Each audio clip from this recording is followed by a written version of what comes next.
It is the much anticipated successor to the A330 in the Manchester City livery, but can this Herpa model really live up to the high expectations, or will it be yet another flop?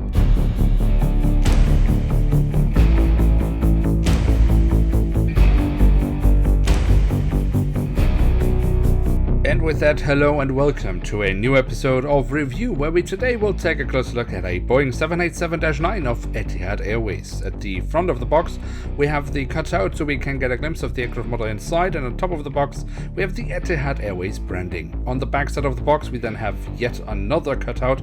It just looks cheap, ugly, and is not protective of your models, so Herpa, please stop doing this. The only thing we really should mention here is simply the fact that it is a limited edition.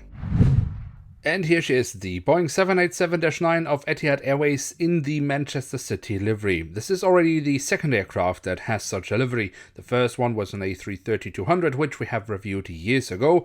But this new version of the Man City livery aircraft, can it live up to the hype? Well, we'll find out right away because we take a closer look at it. And we start off with the tail section where we on the vertical stabilizer have, well, the design scheme that Etihad has on all the aircraft, but in this case slightly modified because instead of using the usual colors, some gold tones and some silvery tones, they have here used some blue tones, of course matching with the tones of Manchester City Football Club. Other than that, we then also find a little bit of detailing on the horizontal stabilizers, and on the fuselage we have the web address of the airline and the full registration code of the aircraft. No Dreamliner logo, a little bit unusual as far as I know, but I have been checking up on this aircraft and it does look like they don't have the Dreamliner logo on this aircraft.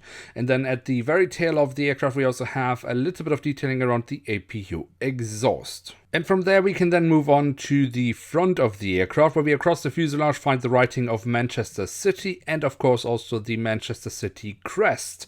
Then of course we also have the Etihad Airways branding and we have the flag of the UAE. On top of the fuselage, we then also have the addition of this lovely little sat dome. I think this gives a lovely contrast, as it has been kept in white, to the blue fuselage.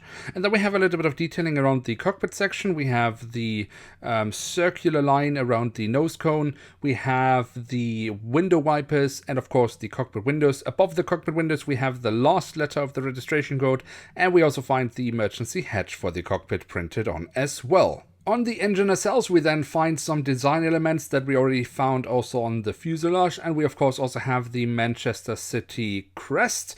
We also have the silver leading edge. That's it for printed details. The physical detailing of the engines I think is pretty good, especially the chevron nozzles. Herpa has done a great job with those.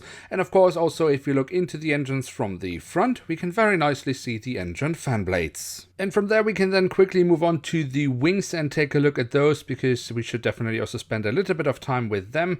Taking a look here at the top side, we can see the different flaps, slats and spoilers have been carved out very nicely, and we also have the markings as to where to walk on the wings. The underside I think also looks pretty decent. Here we also find the full registration code of the aircraft once again. Then we have the main landing gear of the aircraft, and I don't really have much to say about that. I think that looks pretty alright. Also the front landing gear looks pretty decent, although of course I would like to have a few printed details, but Herpa is simply too cheap to add those.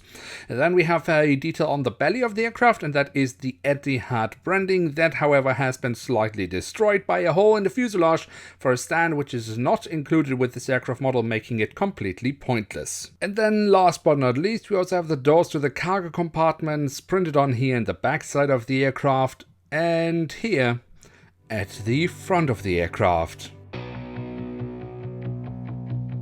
So there we have it, the Boeing 787-9 in the Manchester City special livery of Etihad Airways. And what can we say about this aircraft model? Well, unfortunately the aircraft does have one major issue, but let's first go through the things it does alright. What I think Herpa does alright is the print quality overall. I mean, there are definitely not enough details, but the details Herpa has added, they have done so pretty well.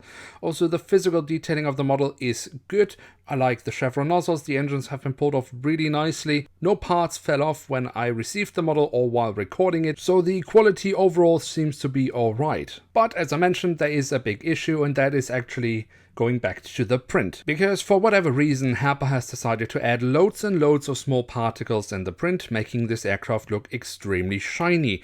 They are super reflective. If you were to hold the model in your hands and moved around in the light, you have loads and loads of particles reflecting the light. The aircraft does not look like this in real life, so why Herpa has added it in their print, I do not understand and I do not know.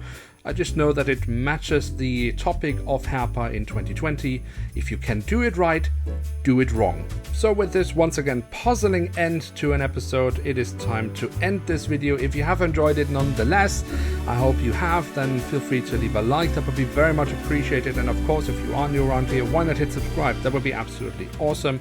And with that, I'd like to say thank you so much for watching. Hope to see you soon again. I'm checking out and bye.